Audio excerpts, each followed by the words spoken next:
Hello, welcome to my channel UPC hub Kerala. So as usual നമ്മൾ ഇന്നിവിടെ mains oriented topics ആണ് discuss ചെയ്യാൻ പോകുന്നത്. സോ നമ്മളിന്ന് മെയിൻലി 2 ടോപ്പിക്സ് ആണ് പറയുന്നത്. കുറച്ച് ലേറ്റ് ആയിപ്പോയി ഇടാൻ. ഓക്കെ, അപ്പം ഒന്നാമത്തെ ടോപ്പിക് എന്ന് പറയുന്നത് GS2 ആയിട്ട് റിലേറ്റഡ് ആണ്.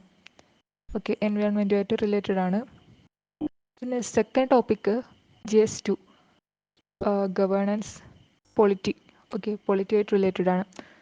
So, first topic, a law around low carbon climate resilient development. So, ഒരു കാർബൺ ക്ലൈമറ്റ് റെസിലിയൻറ്റ് ഡെവലപ്മെൻറ്റ് കൊണ്ടുവരാനായിട്ടുള്ള ഒരു ലെജിസ്ലേഷനുമായിട്ട് ബന്ധപ്പെട്ടിട്ടുള്ള ഒരു ന്യൂസാണ്. സോ ഈ ന്യൂസിൽ ആദ്യം പറയുന്നത് തന്നെ ഓക്കെ, ഒരു റീസെൻ്റ് ആയിട്ട് ഒരു ജഡ്ജ്മെൻറ്റ് സുപ്രീം കോർട്ട് പ്രൊനൗൺസ് ചെയ്തിട്ടുണ്ടായിരുന്നു. Right to be free from the adverse impacts of climate change. Okay, Ranjit Singh and others versus union of ഇന്ത്യയിൽ ആണ് ഈ ഒരു പ്രൊനൗൺസ്മെൻറ്റ് ഉണ്ടായിട്ടുള്ളത്. Okay, free from adverse impacts of climate change. So ഈ ഒരു supreme കോർട്ടിൻ്റെ ഈ ruling വഴി ഒരു ക്ലൈമറ്റ് ലെജിസ്ലേഷന് വേണ്ടിയിട്ടുള്ള ഒരു സ്ട്രോങ് ഡിമാൻഡാണ് ഇവിടെ ഉണ്ടാകുന്നത്. സോ നമുക്കൊരു ക്ലൈമറ്റ് ലോ ഉണ്ടാവേണ്ടതിൻ്റെ ആവശ്യകതയാണ് നമ്മൾ ഫസ്റ്റ് നോക്കുന്നത്.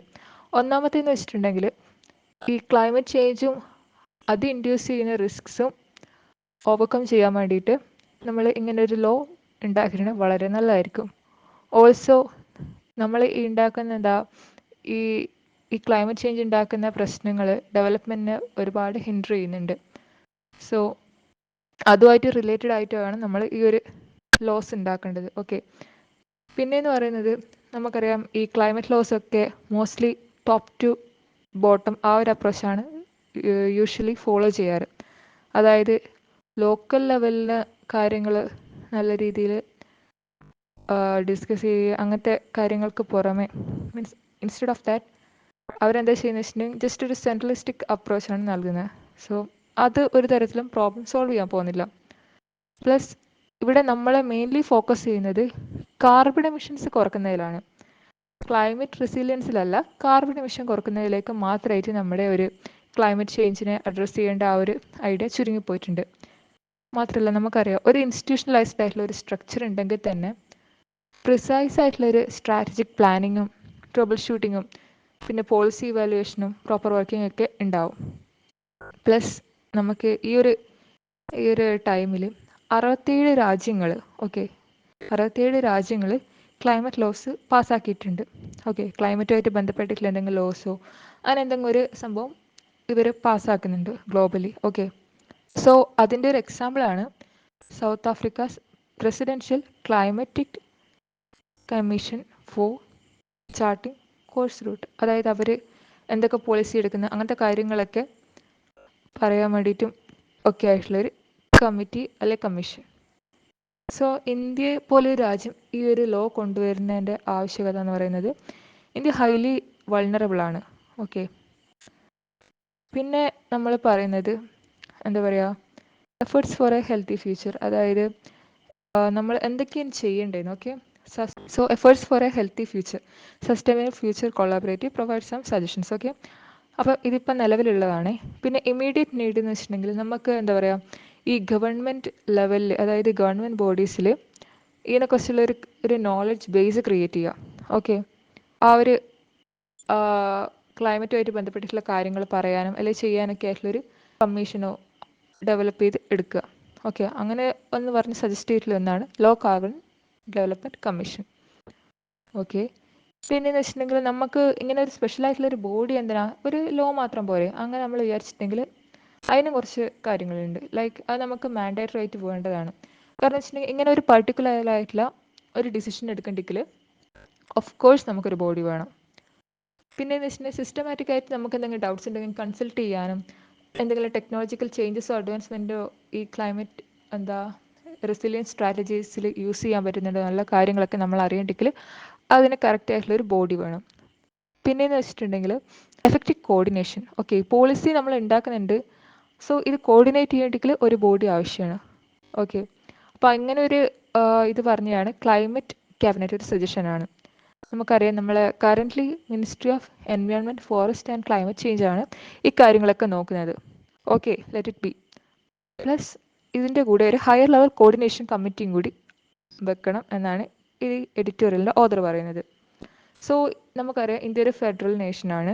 അപ്പം ഈ ഒരു പോളിസി കൊണ്ടുവരുമ്പോൾ ഈ മൊത്തം ഈ സ്ട്രക്ചറിനെ എങ്ങനെയൊക്കെ അത് ബാധിക്കുന്നു. ഓക്കെ, നമുക്കറിയാം ഇത് ഫ്രം റൂട്ട് ലെവലിലാണ് നമ്മളിത് അപ്ലൈ ചെയ്യേണ്ടത്.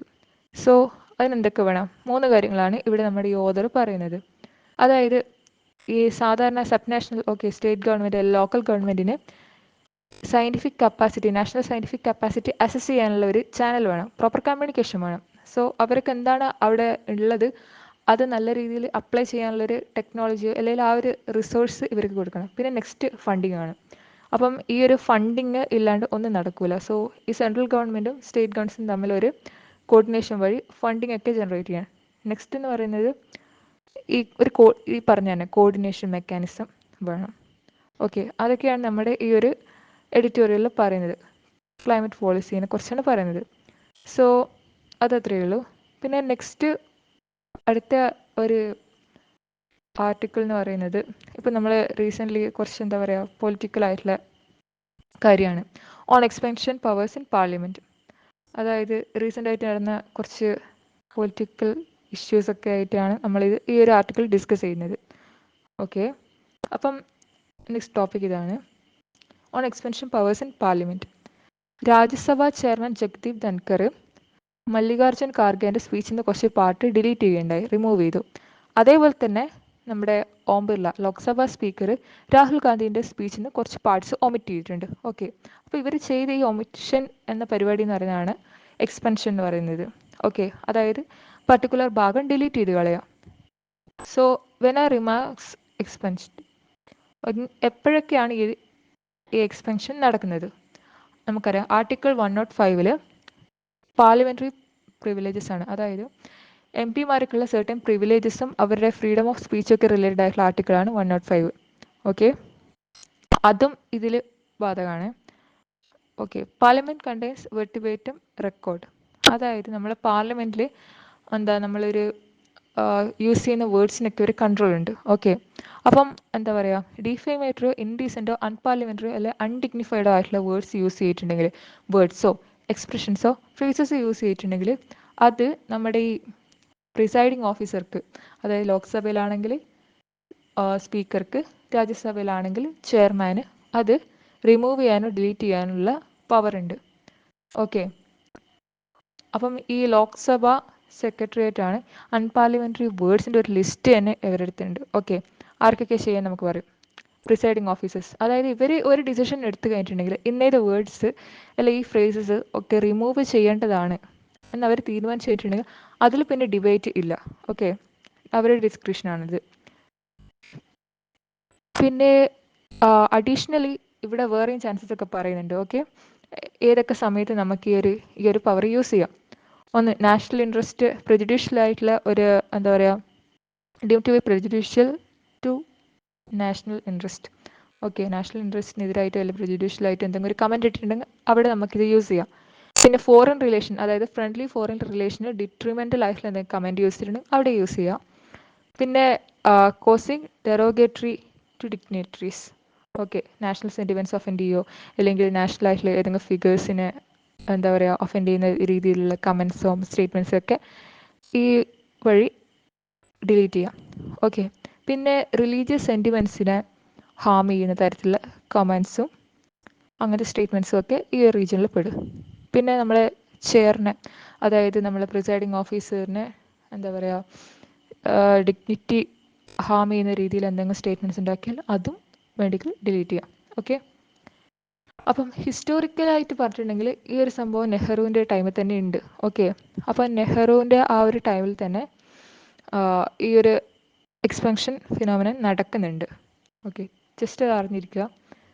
അപ്പം എന്ന് വെച്ചിട്ടുണ്ടെങ്കിൽ നമുക്കറിയാം മെമ്പേഴ്സ് ഇങ്ങനെ, അതായത് പാർലമെൻ്ററി മെമ്പേഴ്സ് എന്തെങ്കിലും സച്ച് ഡെറോഗേറ്ററി സ്റ്റേറ്റ്മെൻറ്റോ അല്ലേ അങ്ങനത്തെ ഒരു ഡിസ്ക്രിമിനേറ്ററി സ്റ്റേറ്റ്മെൻറ്റോ ഒക്കെ യൂസ് ചെയ്തിട്ടുണ്ടെങ്കിൽ അവർ അത് വിഡ്രോ ചെയ്യണം, അതായത് പിൻവലിക്കണം. ഇറലവൻ്റ് ആയിട്ടുള്ള സ്റ്റേറ്റ്മെൻറ്റ് പിൻവലിക്കണം. ഇല്ലെങ്കിൽ ആ സ്റ്റേറ്റ്മെൻറ്റ് ഈ സ്പീക്കറോ അല്ലെ ചെയർമാനോ വിഡ്രോ ചെയ്യും, അതായത് എക്സ്പെൻഡ് ചെയ്യും. Okay, remarks against M P. So ഇത് എന്താ പറയുക, ഇതൊരു സ്പെഷ്യൽ കേസാണ്. അതായത് നമുക്ക് ആസ് പെർ ലോക്സഭ റൂൾ 353, അതായത് ഈ റൂൾ എന്താ പറയുന്നത് വെച്ചിട്ടുണ്ടെങ്കിൽ, ഒരാളെ, അതായത് ഒരു മെമ്പറിന് അലിഗേഷൻസ് ഒക്കെ മീൻസ് എന്താ പറയുക, അലിഗേഷൻസ്, അതായത് ഒരാളെ കുറ്റപ്പെടുത്തുകയോ അങ്ങനെയൊക്കെ ചെയ്യാം, ഓക്കെ.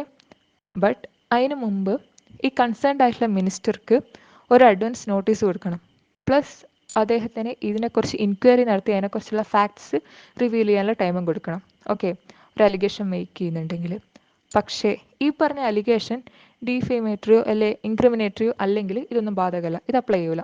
അത് പറയുന്ന ഒരു റൂളാണ് 353, Lok Sabha rule of 353, okay. Power to explain remarks. ഇത് രാജ്യസഭേൻ്റെയും ലോക്സഭേൻ്റെയും സ്പെഷ്യലായിട്ട് എടുത്ത് പറയുന്ന കേസസ് ആണ്. Rules 261 of Rajya Sabha.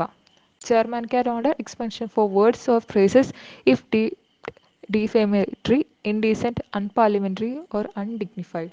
Same goes to Lok Sabha in Rule 380. Okay, സ്പീക്കറിന് ഇതേ സംഭവം ചെയ്യാം. പിന്നെ 381 പറയുന്നത് എന്താണെന്ന് വെച്ചിട്ടുണ്ടെങ്കിൽ, ഇങ്ങനെയുള്ള വേർഡ്സ് എക്സ്പെൻഡ് ചെയ്തിട്ടുണ്ടെങ്കിൽ ഒരു ആർട്ടിസ്റ്റിക് മാർക്ക്, അതായത് ഒരു സ്റ്റാർ മാർക്ക് വെച്ചിട്ടാണ് ഇത് ഡിനോട്ട് ചെയ്യുക. പ്ലസ് ഒരു ഫൂട്ട് നോട്ടും ഉണ്ടാവും, stating expunged as ordered by chair, okay.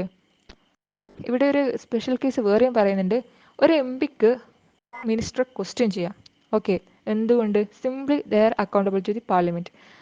അതായത് നമുക്കറിയാം അവർ അക്കൗണ്ടബിലിറ്റി ഹോൾഡ് ചെയ്യുന്നുണ്ട്. സോ മിനിസ്റ്റേഴ്സിനെ ഹോൾഡ് ചെയ്യാനുള്ള ഒരു റൈറ്റിൻ്റെ മുകളിൽ ഇതെന്താ പറയുക, ഇതൊരു ത്രെട്ടായിട്ട് വരുന്നില്ല.